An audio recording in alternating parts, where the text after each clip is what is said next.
Good afternoon, lovely people. How are you doing today? I do hope you're well. Welcome to this new little strand on my channel that I'm going to do this year, and we'll see how it goes, maybe next year.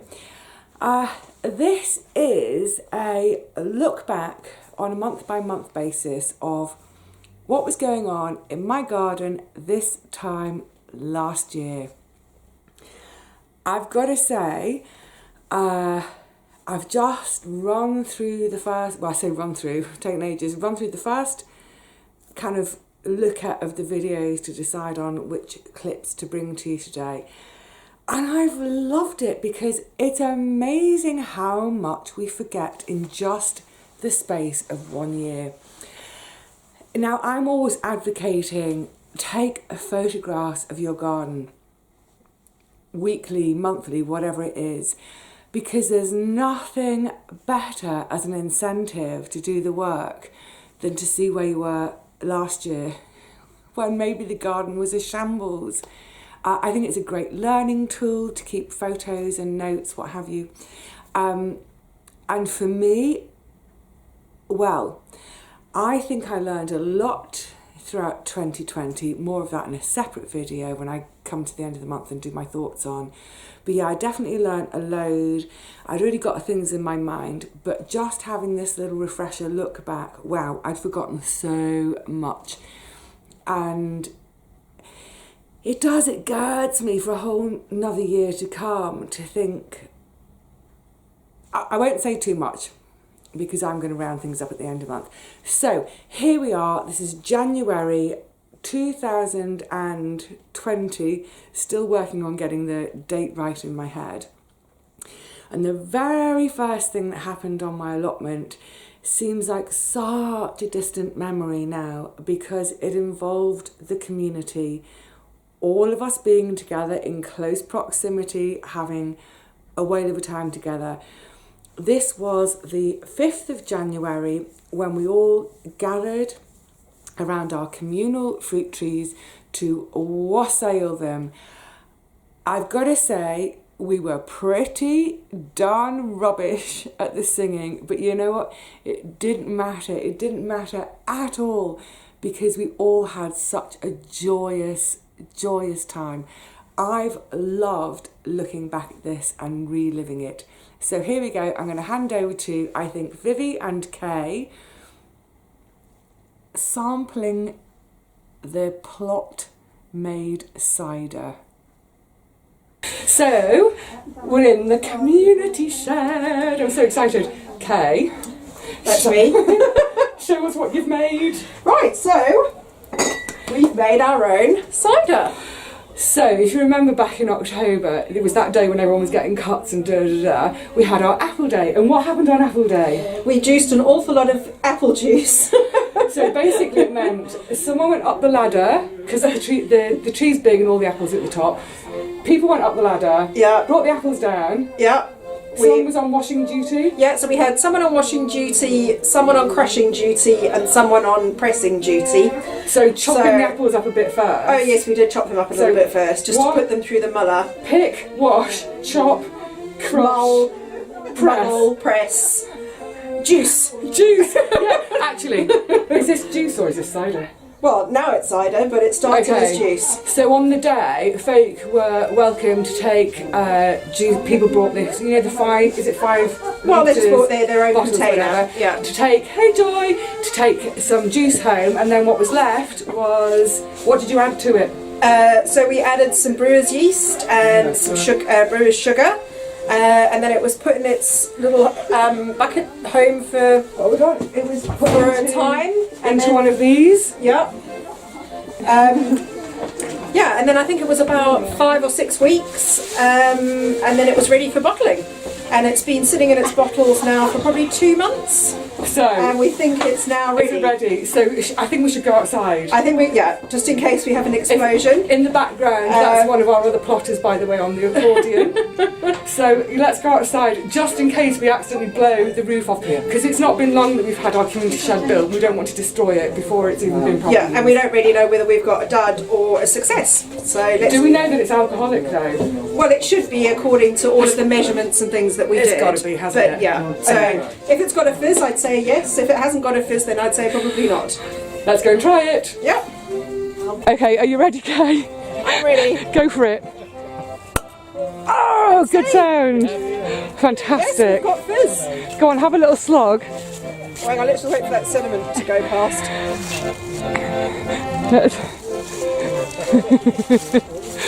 Ooh, our cider. What do you think? Yeah, it's appley. Is it good? It's cidery. And it's about to. And it's, oh my goodness! Look, and here it that's comes. definitely got a fizz to it. Oh, right, let's get this in the pot fantastic. before we lose it all.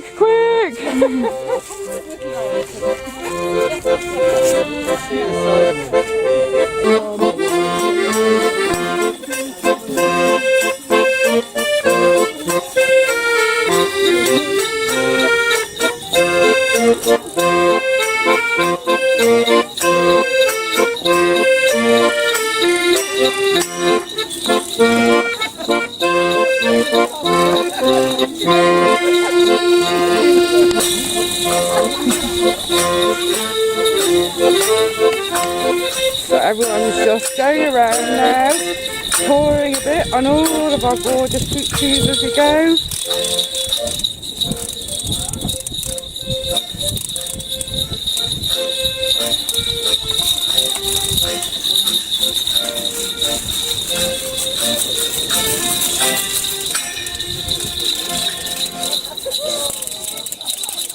Wassail! Wassail! Drink hail! Oh, be happy, tree! Oh, whoops, tree. wobbly wobbly! Thank you, Karen! Happy wassail! Such a lovely afternoon with everyone. Now I'm going to quickly jump you into a couple of days later when I filmed my plot tour for January 2020. I did have a feeling coming into the year, a whole year ago, that I was a bit behind on things like covering the beds. So I'm just going to show you a top and tail of last year's January plot tour. You might see what I'm talking about. So here we are at the top of the garden as always. I was going to say it's a really peaceful, lovely day with the birds twittering. Let's ignore that aeroplane. Okay, the first thing I noticed when I came down today is, whoops, there we go, my sign. I think the bottom of my post has rotten because it was at a very jaunty angle. So that will be a fix, and I will see, actually I'll keep an eye out in skips and stuff and just see if I can get a whole new post to go in there, because it's been in about 4 years, so it's not surprising it's rotted. Look at the size of it. This time last year, well, not last year, I planted it in November 2018. It was basically about 8 inches high, little skinny cutting, and whoop, falling in, and then, oh my goodness, it's become an absolute monster. It's massive. I mean, I just got all this side shoots and growth in here. I keep taking and taking and taking from it. I keep giving it away. I can't keep on top of it. I am going to try this year to take some cuttings. Let's see if I'm successful. And I know there's a couple of you who are interested. If I do manage to get any, I will let you know. But yeah, oh, the sunshine's trying to come out. Is that a nice spot? Please, please don't let that grass break. Yeah, this is now becoming a priority job because I'm going to be needing the cold frame soon. I think that's what I'll do after I've finished. Well, we're pretty much finished with the tour now. I think I'm going to get on and have a bit of a doing day. You know, actually having a look at it, It's not that bad, is it? It's not that bad considering it's been neglected for 4 weeks. Just need to get those beds covered, and then I've caught up on 2019 finally. Oh, I mean, it's great, isn't it, to see colour and green still. I'm so lucky with this mild climate. Wonderful. Well, I think on that note, I'm going to say cheerio to you all. Go and look at my to-do list and decide what my first job of the day will be. Oh my goodness, I had forgotten how huge that Taunton Dean had got. Fingers crossed for the little one I've got in at the moment, which went in, when was it? I think November. It went in as a little teeny tiny scrap. So hopefully in another year's time, it will be looking humongous. And I think what that little bit of seeing the January tour again reminded me is that at least this year, or at least a couple of months ago, back in the autumn, I did get a lot more work done on the beds in terms of compost, covering. So hopefully that will stand me in good stead for this year coming. So yes, hopefully better for this year to come. Now, at this time last year, I had sown my very first seeds, as you've seen me do for this year, my peas and sweet peas. But having sown them, I needed somewhere to put them, and it reminded me of a job that I'd been putting off for months and months and months because I'm terrified of glass and sharps, etc., etc. I'm kind of surprised to remember that, yes, this time last year, my cold frame was in a bit of a pickle.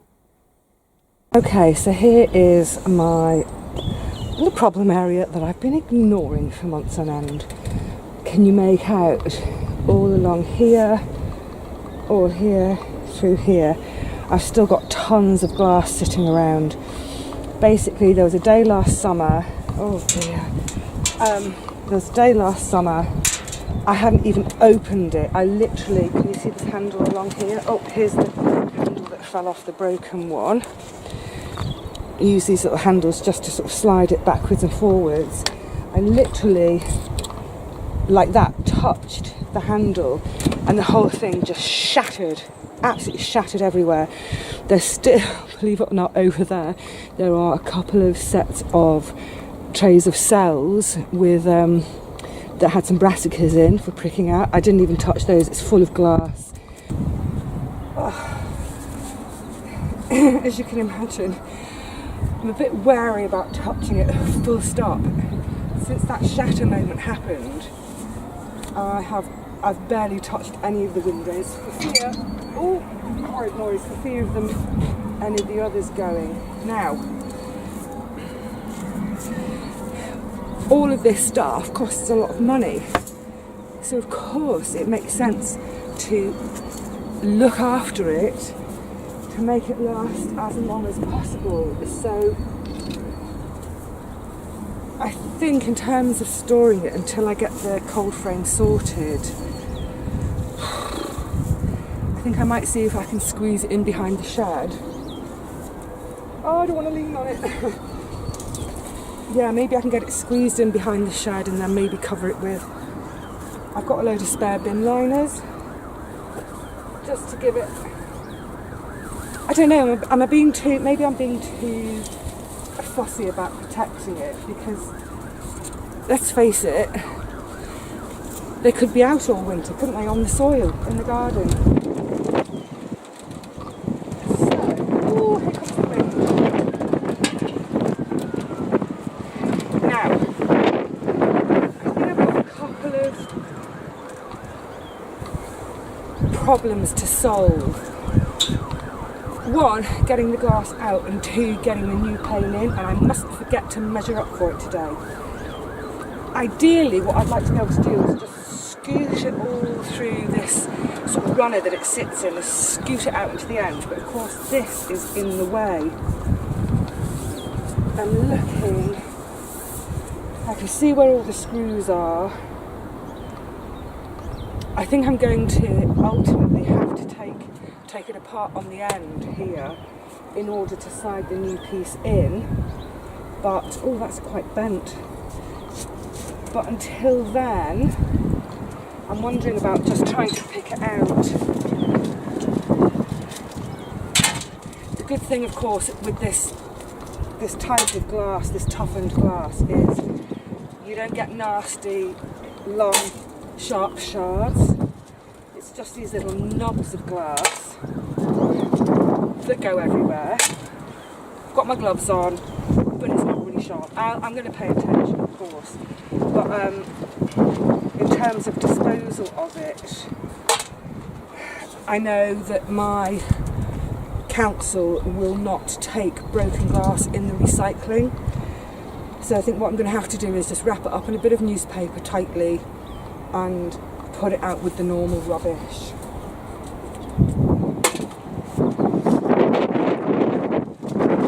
Oh, it's going to go everywhere. Like I say, it's a bit of an annoying job, but as you can see, it's a beautiful bright day. Windy, but bright. So I'm just going to get stuck in, get on with it.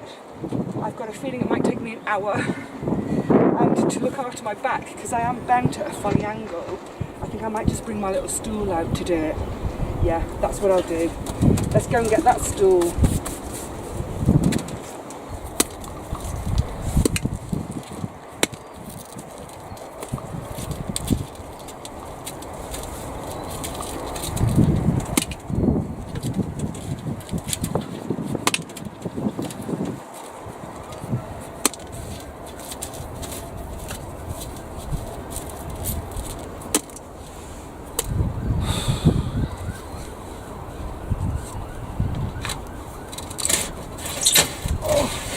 Noise.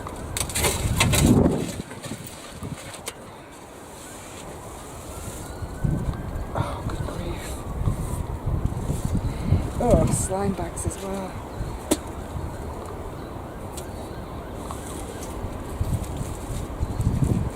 Wow. It really went everywhere. Just to say as well, not once this is done, but in a few weeks, probably the beginning of March or so, I will give all the glass a clean, just a bit of soapy water, but I'll add to it some tea tree oil, because tea tree oil is an antimicrobial, and as such, it should halt the progress of any algae growing, like I've got in all these runners here. Maybe it won't stop it completely, but it will certainly delay it. So yeah, I'll give the cold frame, all the panes, a soapy tea tree wash, and then afterwards I will finish it all with some vinegar and newspaper, just to, I'm dropping some, just to make it really clear, streak free, nice buff to it, all ready for a new growing season.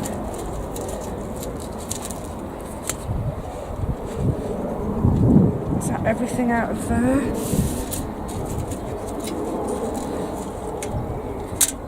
Not quite. Patience is a virtue that I'm normally lacking. I think it's great actually at this time of year. If you've been in the same boat as me where you've been putting jobs off and you're just not feeling it. Day like today with this beautiful sunshine backlighting me. Just get out there, get them done, and just, I think what it always boils down to is, with these kind of jobs, they're time consuming, aren't they? And I think that's one of the reasons we put them off. It's fiddly, it's going to take, an hour or something. You think, I don't have an hour. just say to yourself, you know what, today, that's what I'm going to do. I'm going to spend 1 hour, oh, it looks like I've got a halo. I'm going to spend 1 hour quietly doing one job that I've been putting off. Right, this is a bit of a stretch for me, so I think I'm going to climb inside to get to that middle ridge. I'll be so happy when this is done.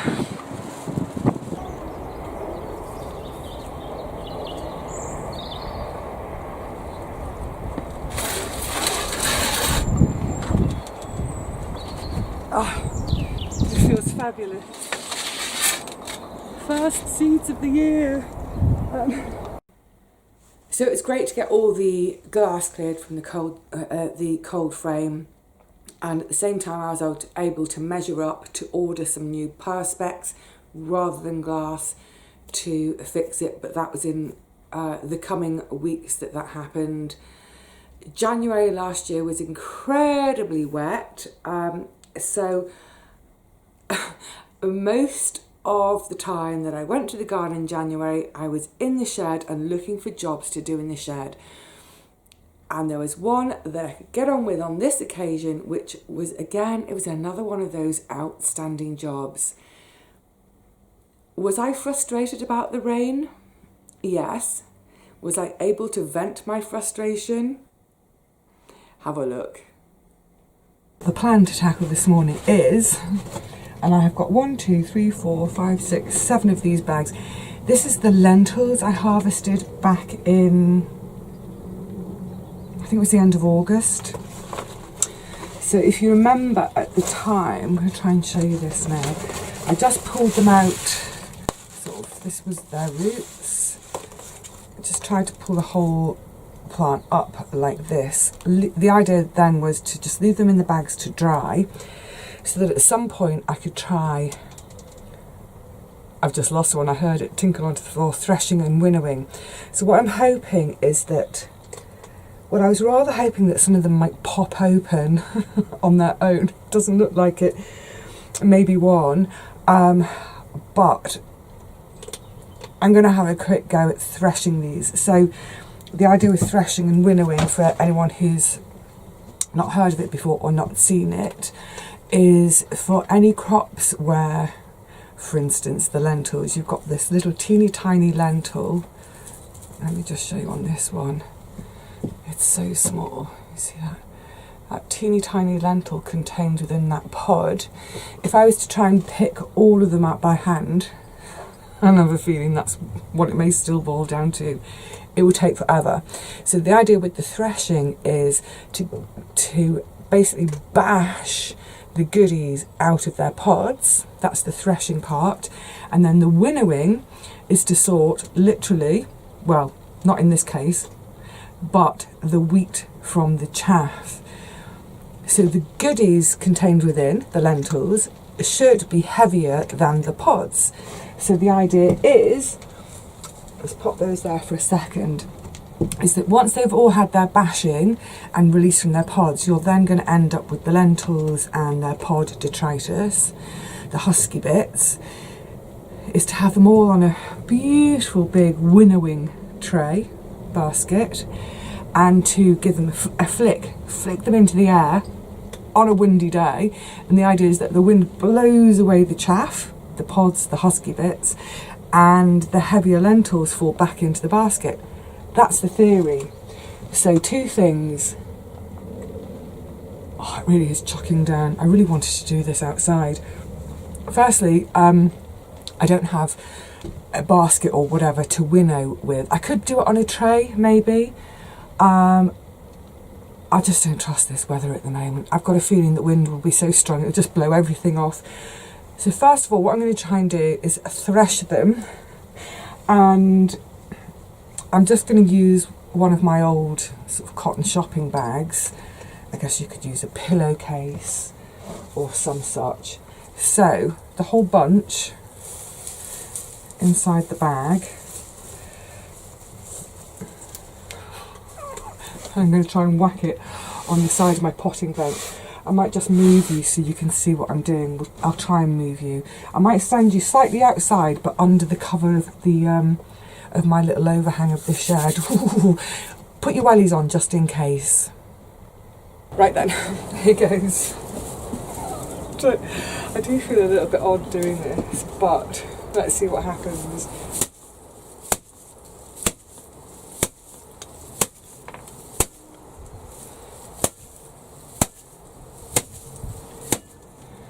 Quick look here and see if it's...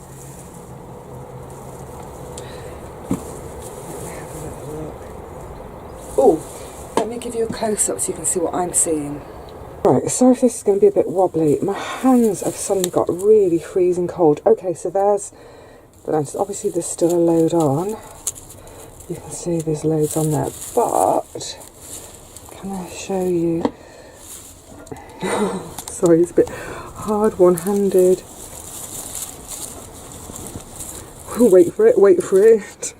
Sorry guys. You see? Look, it's definitely whacked a load of them out. Let me just see if I can get that in my hand to give you a better look. Ah, that's better, isn't it? Yay! Come into the light. Look, my friends, lentils. Lentils and other detritus. So now what I'm thinking is I might have to do similar as I do when I'm harvesting, say, seeds from my calendula, my dried calendula heads. I think what I might end up doing is thresh the rest of them here this morning. Oh, little Rosie, she doesn't want to go out in the rain. Yeah, get the rest of them threshed and then get it home like this. And then I think it might be a job over the course of a few evenings is to just literally separate it by hand. So put a load of this on a tray, scoot the lentils to one end and scoot the chaff and the rubbish to the other end. But how many whacks was that? That was about 4 whacks to release that. But as you can see, there's masses in here still, absolutely masses. So yeah, I think it's time for me to do some, you know, they shouldn't call it threshing, they should call it thrashing. So I think that's what I'm going to do, a little bit more thrashing.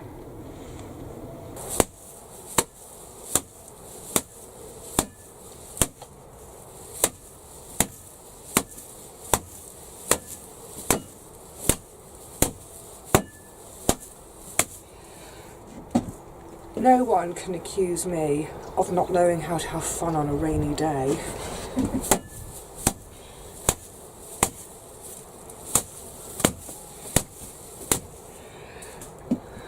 When I do jobs like this, well, not like this, I've never done a job like this before, but when I do those jobs in the garden which take quite a long time, so for example, shelling the chickpeas, I can't help but think when I'm doing them that I'm expending more calories doing them than I am in terms of the calories I'm going to eat. Oh, it is working now. They're coming out.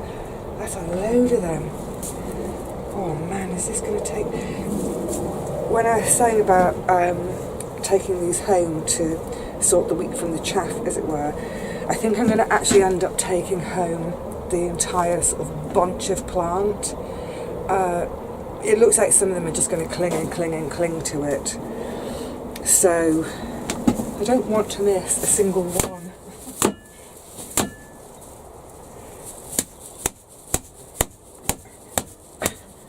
Even if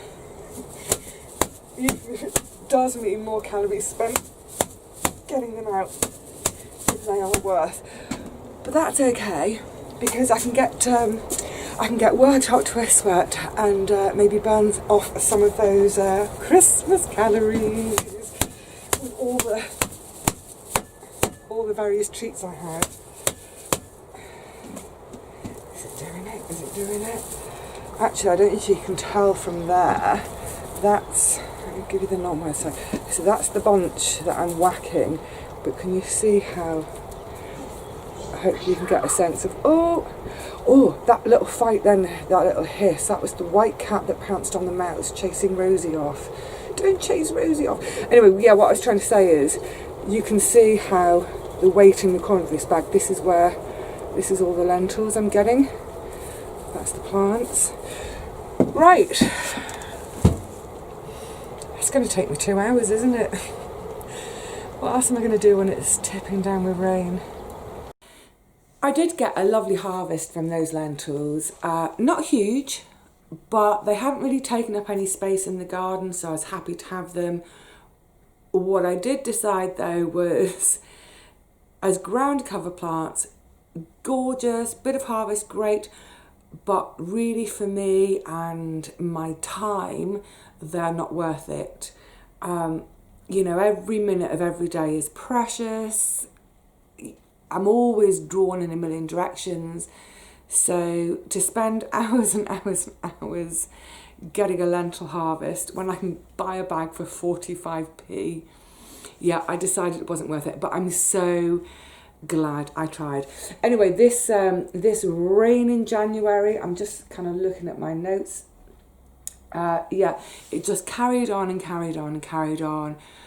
It seemed that every time I went to the allotment with clear sky, within minutes of arriving at the allotment, it would start raining again. So you know what? Yes, more shed jobs and, oh, perhaps some repair jobs.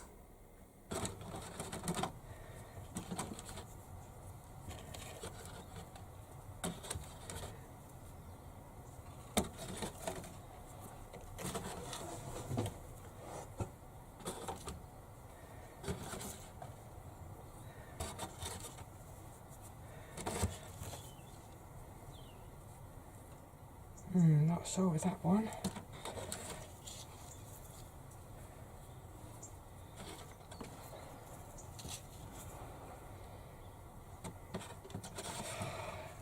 Happy days. Oh, it's still spitting with rain, but I can get on with this job. You see what's happened? Oh, sorry. Oh, and here comes the wind now. Yeah, my sign has completely, where's the little, oh, I'll come on this way. Yeah, it's rotted and sheared off. I'll keep the wedge, that'll be useful. Oh yeah, totally rotten right there, over there. So I think all I'm going to do, I haven't got another piece of wood for now, so I'm going to take this up to the shed and chop the bottom off and see if I can at least resurrect this for this season. But what I do want to do is get that off the ground because I don't want my actual sign to rot.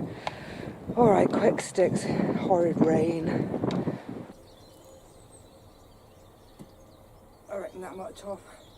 Being a bit naughty and a bit lazy, I cannot be bothered fishing out my workbench. Hopefully this table will hold up.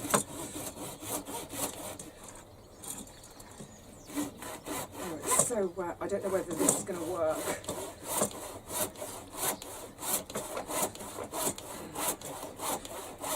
I might as well give it a go though.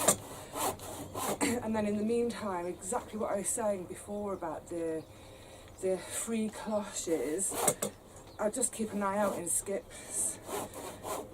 Yeah, I can feel this wood is full of woodworm holes, it's quite spongy. But I think that Met Post holder, the holder that's in the ground, is like a metal spike with a cup. So there we have it. January 2020 in a nutshell.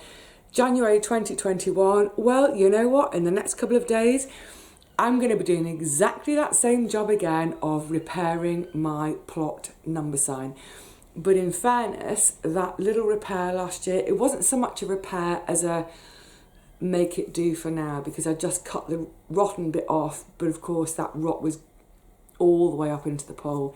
This year, fingers crossed, the pole I snaffled out of our burn pile is much more solid and it will do me for a sign, hopefully for at least 2 years. I would like to think that January 2022 I shan't be making a new post for my plot sign. get it done this year. Hopefully it'll last for a few more years to come.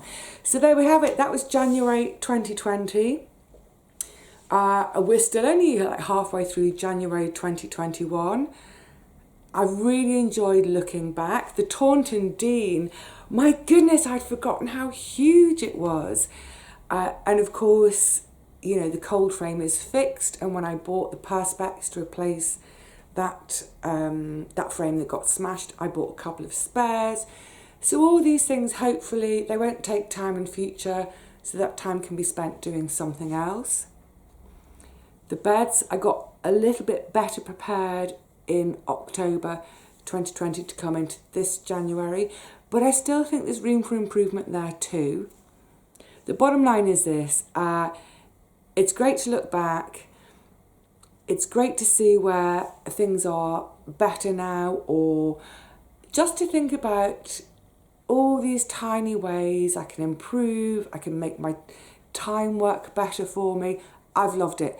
I hope you have enjoyed it too. And hopefully, like I say, maybe this time next year we'll be looking at the Taunton Dean cuttings being the same humongous size. Oh, that'd be great. Anyway, that's it for now. Thank you so much for joining me for a little teeny tiny trip down memory lane. It's only 1 year ago, but gosh, especially with the wassailing, it almost feels like a lifetime ago already. Take your photographs, paint your pictures, your sketches, get your video kind of images of your gardens as time goes by, because time really does go so quickly, and we can forget how far we've come and what great progress we've made. And knowing what progress we've made, oh, it don't enough spur you to move forward, doesn't it? So, cheerio for now, lovelies.